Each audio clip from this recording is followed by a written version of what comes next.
I was actually up very late because I had to read some chapters again because I think it's really great stuff. This is. Thank you. And it made me think because I also have a lot of couples in sessions as a therapist. And the funny thing is that actually here you give meaning to the whole thing about chemistry. It makes sense. Everything suddenly starts to make sense when you realize she's suddenly upset and she's talking about things and the man's wondering why is she making a big deal out of this. And then when you understand the brain scans under moderate stress, that means a little stress, she's going to have 8 times more blood flow to the emotional part of the brain. So then you go, okay, well this is normal for women. And they're not saying it's a big deal, they're just having a stronger emotional reaction, and that's very important because men will typically have a strong emotional reaction if there's big danger or big problem or something really upsetting us. That's appropriate. But for women, when it's little things, it's very appropriate for their brain to have a stronger emotional reaction and then to want to talk about it. And talking about emotions helps stimulate in the brain the neurotransmitter serotonin, which calms her down. And women's brains don't make serotonin as easy as men, and we as men store 50% more serotonin. So by the end of the day, women are like, give me serotonin, and men are like, I'm fine.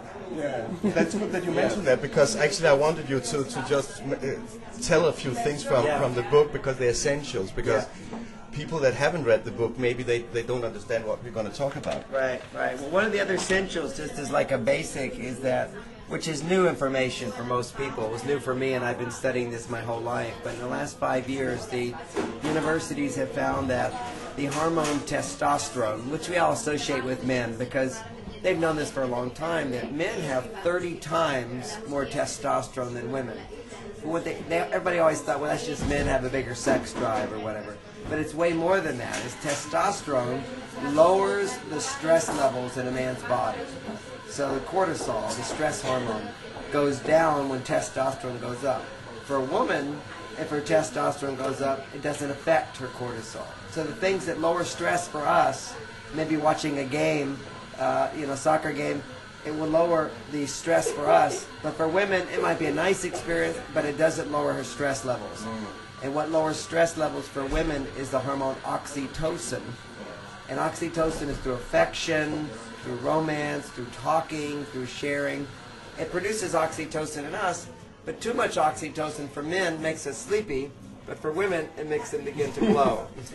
That's why I like also the explanation with when you drive fast in the car, because I see myself in that with my wife, that I like to drive fast on the highway, and she likes me to slow down. Yeah. Because a little bit of risk and danger, and for many men it's different, but somewhat more risk and danger. But when you're driving fast, it's exciting. It's a little more risky, but it's not. But it's pushing the edge. When you push the edge, for a man and for a woman, that push increases testosterone. It's sort of the fight or flight response. But for women, that doesn't lower her stress, and for men, it does. So we're feeling more comfortable, and she's feeling uncomfortable. And so we go, what problem do you have with that? But this gives us greater understanding, gives us a greater level of compassion. And compassion is what really relationships are about, is you care about somebody and you want to support them. But if you don't understand what their real needs are, you don't support them. You think, oh, that's not important. Why is she making a big problem out of it? Or she might think, you're tired after a day of work and you're wanting to sit down. She thinks, what is he sitting down for? What's his problem? Why doesn't he want to join in and help out? Well, she needs to understand that when he's sitting down, he's rebuilding testosterone levels, and that's very important for men. And that was a big revelation for me. I didn't even know that when I wrote Men Are From Mars, talking about how men have their cave time and they need to just go to their cave and be alone for a little while. Then I found out later that when a man is sitting there watching TV, for example, he's rebuilding testosterone levels. And testosterone is the hormone that lowers stress for men. And women don't feel the great need for that. They can enjoy that, but they don't feel the need for that because their stress levels are not affected by anything that produces testosterone.